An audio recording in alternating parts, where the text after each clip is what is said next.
തൊട്ടതെല്ലാം നിനക്ക് തകർച്ചയായിരുന്നു. ഇന്ന് രാവിലെ യേശു നിന്നെ അടിമുടി മാറ്റാൻ പോവാ കേട്ടോ.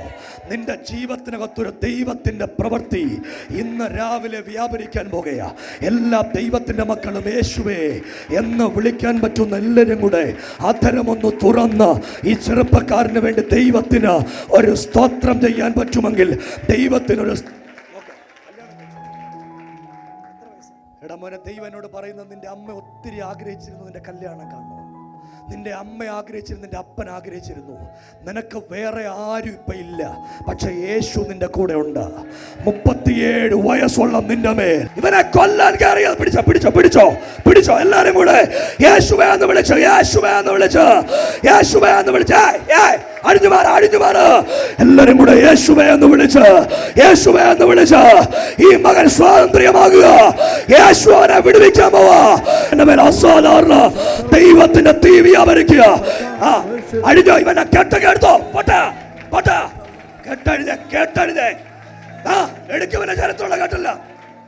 എല്ലാരും കൂടെ പ്രാർത്ഥിച്ച് അന്യഭാഷ പറയാൻ പറ്റുമെങ്കിൽ അന്യഭാഷ പറയുന്നത് എല്ലാരും കൂടെ പ്രാർത്ഥിച്ച്. ചെറുപ്പക്കാരൻ ഇന്ന് രാവിലെ ഇവിടെ ആരാധനയ്ക്ക് വന്ന് ഈ ചെറുപ്പക്കാരൻ വിടുവിക്കപ്പെടട്ടെ യേശുവിന്റെ നാമത്തിൽ, യേശുവിന്റെ നാമത്തിൽ. പരിശുദ്ധാത്മാവ് ഇന്ന് രാവിലെ പ്രവർത്തിക്കുക. നിന്റെ അമ്മയെ കൊന്നു കളഞ്ഞ, നിന്റെ അപ്പനെ കൊന്നു കളഞ്ഞ, നിനക്ക് ആരോരും ഇല്ലാതാക്കിയ ഒരു ദുഷ്ടവ്യാപാരം ഇന്ന് രാവിലെ ഉണ്ട്. കർത്താവ് അതിനെ പൊട്ടിച്ചു കളയും. നിന്റെ ഈ വർഷം തീരുന്നതിന് മുൻപ് 37 വയസ്സുള്ള നിനക്ക് വിവാഹം നടക്കും. നിനക്ക് വിവാഹം നടക്കാതിരിക്കാൻ നിന്നെ കെട്ടി നിന്നൊരു 4-ാം വേദത്തിന്റെ കെട്ടുണ്ട്. ഇന്ന് രാവിലത്തെ പ്രാർത്ഥനയിൽ ദൈവം അതിനെ പൊട്ടിച്ചു കളഞ്ഞ് നിനക്കൊരു വിമോചനം തന്ന് നിന്നെ കുടുംബസ്ഥനാക്കുമെന്ന് ഇന്ന് രാവിലെ കർത്താവ് നിന്നോട് തൂത് പറയുക.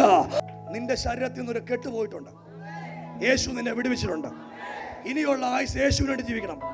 ജീവിക്കല്ലോ, ജീവിക്കും. നിന്റെ കല്യാണം നടക്കും. നിന്റെ അമ്മ ഒത്തിരി ആഗ്രഹിച്ചു, സത്യ. 2 പേരും മരിച്ചുപോയി. എടാ, നിന്നെയും കൂടെ കൊല്ലാനായിരുന്നു എഴുതിയേ. പക്ഷെ ദൈവം നിനക്ക് ആയുസ് തന്ന. നീ ഇന്നിവിടെ വരണമെന്ന് ദൈവം വിചാരിച്ച 37 വയസ്സുള്ള നിന്റെ വിവാഹം ദൈവം നോക്കാൻ പോവാ.